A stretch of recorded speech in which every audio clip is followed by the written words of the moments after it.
ओम शांति। ओम शांति। ओम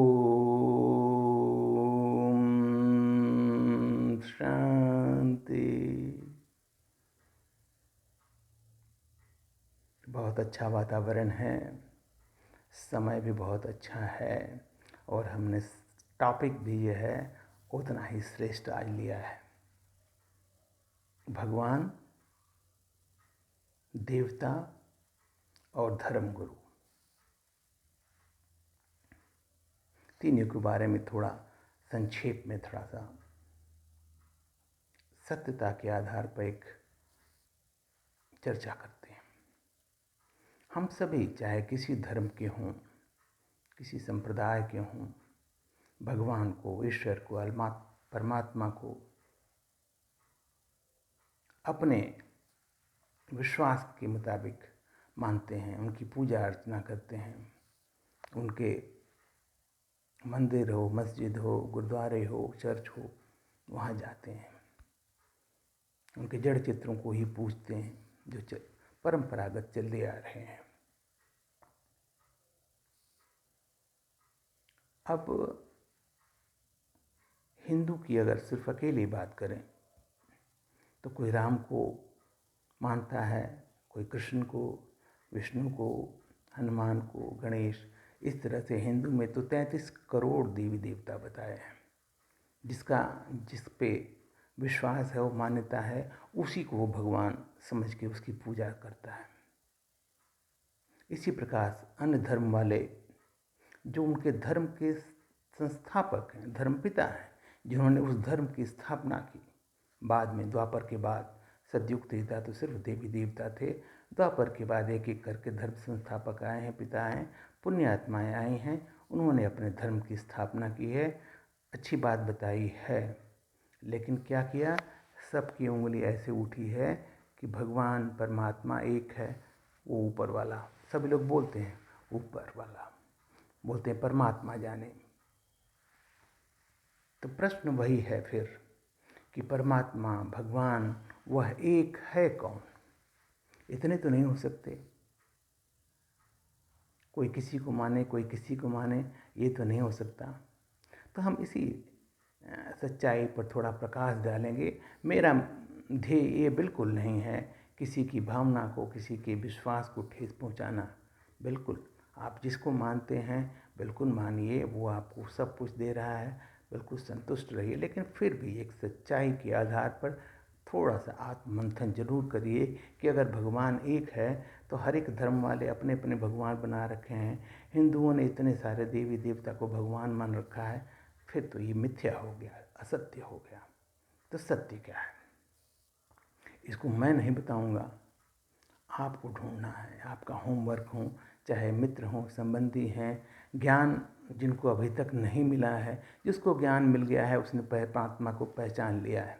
कौन है वो, कहाँ रहता है, क्या नाम है, क्या करता है, कब आता है, उसका हमारा क्या संबंध है, वो उसका मेन रोल क्या है, कब आता है धरती पर, बहुत सारी चीज़ें सब पता है। मैं उस चीज़ में नहीं जा रहा। आज मैं आपको एक होमवर्क दे रहा हूँ, आत्ममंथन करने की आग्रह कर रहा हूँ। बिल्कुल धर्म से परे, अपने विश्वास से परे, बिल्कुल न्यूट्रल होकर के एकांत में जाकर के सोचिए कि अगर वो एक है तो वो एक है कौन? जो सर्वशक्तिमान है, इस सृष्टि का जो है रचयिता है। देवी देवता भी उसी की रचना है, धर्म पिता भी उसी की रचना है, उन्होंने ही उसको बनाया है। ताकि वो है कौन?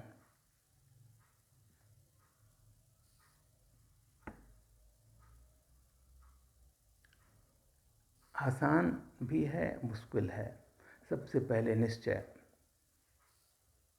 यहाँ बिल्कुल खाली हो।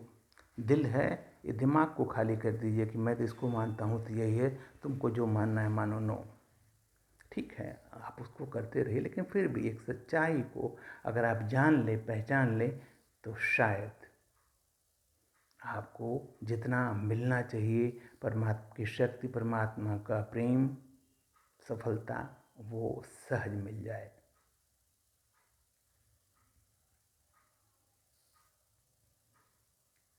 मैं कुछ आपको टिप्स देता हूँ, हिंट देता हूँ। अगर भगवान की है तो भगवान के बारे में कुछ टिप्स हैं, बिल्कुल सच्ची, उस आधार पर आप सोचिए कौन हो सकता है भगवान। पहला, भगवान अजन्मा है, अभोक्ता है, न जन्म लेता है न उसकी मृत्यु होती है। उसे अपना शरीर भी नहीं है, सर्वशक्तिमान है, मनुष्य सृष्टि का रचयिता है, बाकी सभी A to Z उसकी रचना है, उसकी क्रिएशन है। He is the only creator, rest of all our creations. पहला। दूसरा, हम सभी जितने मनुष्य हैं वास्तव में एक आत्मा है। हम ये शरीर बार बार लेते रहे हैं, आत्मा ये शरीर बार बार अनेक जन्म में ये शरीर लेती है अलग अलग, और जो उसका पार्ट है, उसका जो रोल है वो अपना पूरा करती है। तो हम हैं एक आत्मा, यहाँ रहते हैं, प्राण जिसको बोल सकते हैं। आत्मा निकल गई शरीर से तो शरीर बेकार, किसी काम का नहीं। तो हम आत्मा हैं, इस सच्चाई को आपको मानना पड़ेगा। और हम आत्मा हैं, उसको कहते हैं परमात्मा जाने, वो है परमात्मा, यानी हम सभी आत्माओं का पिता। पूरे मनुष्य आत्मा, जो आत्मा की बात कर रहे हैं, उनका पिता, परम पिता, यानी हमारा सबसे बड़ा पिता परमात्मा कौन है? उसको रूह बोलते हैं, हम लोग अपने हैं सोल बोलते हैं, और वो है सुप्रीम सोल, गॉड फादर इसको बोल सकते हैं। फिर तीसरा है, वह भगवान जो है, ईश्वर है, एक जो है, वो जो है आकाश तत्व से भी परे परम धाम में रहता है, एकदम ऊपर। साइंस तो आजकल स्काई इज द लिमिट बोलती है, वो तो उस तत्व से भी कहीं परे है, जिसको ब्रह्मांड बोलते हैं। तो वो ब्रह्मांडपति है, उसका नाम भी है, उसका एक स्वरूप भी है, शरीर नहीं है फिर भी एक स्वरूप है।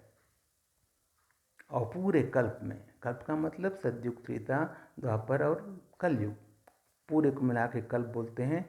तो इस कल्प के जो आखिर में जो कलयुग का अंत होता है और सतयुग आरंभ होने वाला आता है, इस बीच में एक छोटा सा कल्याणकारी युग आता है, जिसको परमात्मा ने बोला है वो पुरुषोत्तम संगम युग है, कल्याणकारी युग, वरदानी युग। जो आप बनना चाहते हो उसके पुरुषार्थ करके वैसा बनने का, वरदान पाने का युग तो जो अभी चल रहा है, यानी वो परमपिता परमात्मा परम धाम से अभी ये धरती पर आया हुआ है। पहचानिए।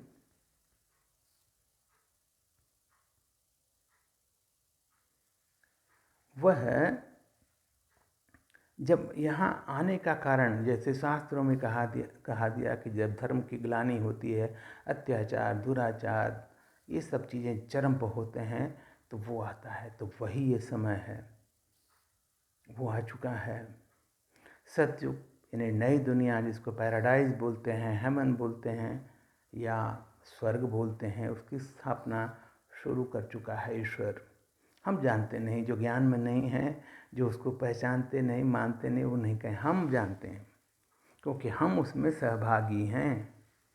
परमात्मा जो ब्राह्मण बच्चे बनाए हैं, अपना बच्चा बन गया, या जो यूँ कहें जो उसके बच्चे बन गए हैं, उनके साथ मिलकर के ईश्वर की, सतयुग की, पैराडाइज की, नई दुनिया की स्थापना कर रहा है।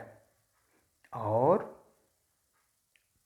जैसे ही स्थापना का कार्य लगभग पूरा हो जाएगा, इस सृष्टि का विनाश हो जाएगा। प्रलय नहीं, परिवर्तन। और भारत ही मुख्य खंड रह जाएगा, जिसको विश्व कहा जाएगा, और विश्व पर राज्य करने वाले देवी देवता बनेंगे, जिसका क्रिएशन अभी हो रहा है। जो दैवी गुण धारण करेगा, संपन्न बनेगा, सर्वश्रेष्ठ बनेगा, वही जाके सतयुग में महाराजा महारानी बनेंगे। प्रजा भी होंगे, ऐसी कोई बात नहीं, लेकिन सब निर्विकारी, सर्वगुण संपन्न, सब खुश। तो अब ये आपका होमवर्क है। इस आधार पर आप मंथन कीजिए, बिल्कुल ईमानदारी से, अपने धर्म, अपने विश्वास से थोड़ा सा अलग होकर, कि ऐसा कौन हो सकता है जो भगवान है। और मुझे अगले वीडियो में बताइए कि आप किसको भगवान मानते हैं। उस भगवान से आप जो है संपर्क कर लो, उसके साथ योग बना लो, उसके साथ आप बच्चा बन जाओ, उसको सब कुछ समर्पित करके बिल्कुल छोटा बच्चा बन जाओ, आपको सब कुछ मिल जाएगा। सर्व सुख शांति सद्गति सब कुछ। ओम शांति।